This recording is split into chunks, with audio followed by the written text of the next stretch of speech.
We are presenting here today our photo story by Kelsey. And Ivan. Before the time came where women and men were treated the same all over the world, women and men were treated the same in Egypt.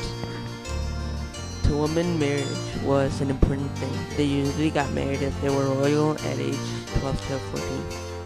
If they weren't royal, then 14 to 15, and a short period later had children. Women in Egypt usually had this as the same. Repay your mother for all her care. Give her as much bread as she needs, and carry her as she carried you. For you were a heavy burden to her when you were finally born.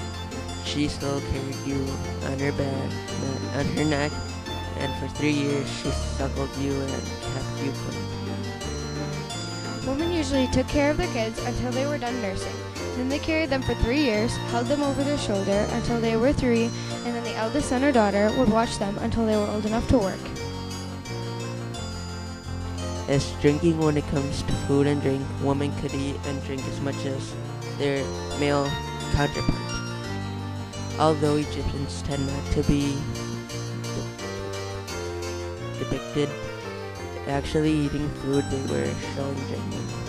Women were depicted as getting drunk and throwing up, which was seen as a good Egyptian joke. In Egypt, cosmetics were not a luxury, they were a way of life. Men and women followed the latest fashions in both hairstyles and makeup. Cosmetics, more so, was life or death in Egypt. Gold to rim the eyes was almost equal to sunglasses today. Everyone from the poor to the pharaohs had makeup. As for drinking, when it comes to food and drink, women could eat and drink as much as their male counterpart. Although Egyptians tend not to be predicted actually eating food, they were shown drinking. Women were predicted as getting drunk and throwing up, which was seen as a good Egyptian joke. The Egyptian woman had a free life compared to her contemporaries in other land. She wasn't a feminist, but she could have power and position if she was in the right class. She could hold down a job or be mother's child. She could live by herself or with her husband. She could buy and sell her heart's content. The children always had to do work, and this was a typical day in Egypt for both women and children. Small children still had to do a lot of work, and the women usually cleaned or cooked for their wives or for their husbands and children. Like in the Western world, women's clothing in ancient Egypt tended to be more conservative than ancient Egypt tended to be. Throughout the Old, Middle, and New Kingdom, the most frequently used costume for women was a simple sheath dress. A rectangular piece of cloth was folded once and sewn down the edge to make it the dress would extend for maybe a few inches above the close to the The shawl or sari was very popular among upper-class women in the New Kingdom. It consisted of a piece of cloth approximately 4 feet wide by 13 or 14 feet long. One corner was tied to a cord around her waist on the left side.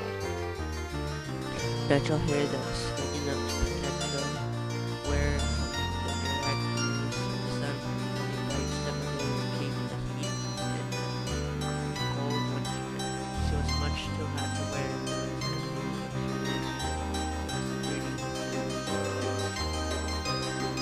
The sun and heat required the Egyptians to pay considerable attention to their skin and their appearance for reasons of good health and as much as vanity.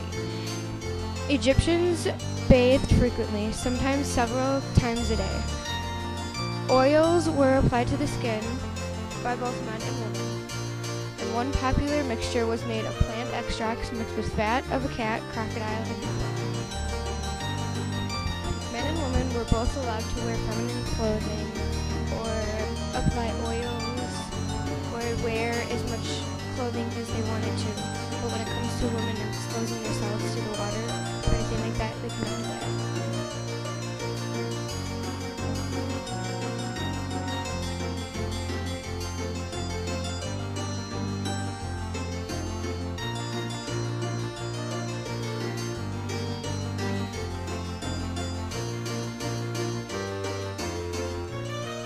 Egyptian climate, with its hot summers and mild winters, favored light clothing made from plant fibers, predominantly linen, and in Roman times, occasionally cotton, an import from India.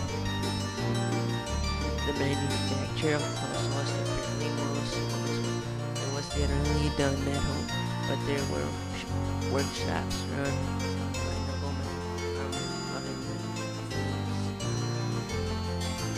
King Tut's tomb yielded many pieces of clothing: tunics, skirts, kilts, aprons, sashes, socks, headdresses, caps, scarves, and gloves, some of them with fine and linen linings. Others were separated with the index finger and middle fingers and a hole for the thumb.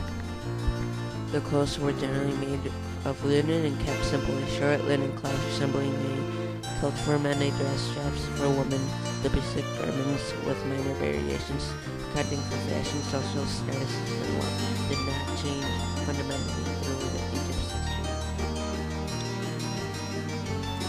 The clothes were said to be feminine for women and handsome for men, accountable for activities throughout the day.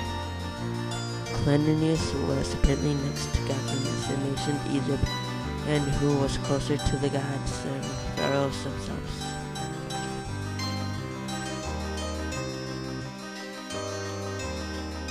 The end, presented to you by Kelsey And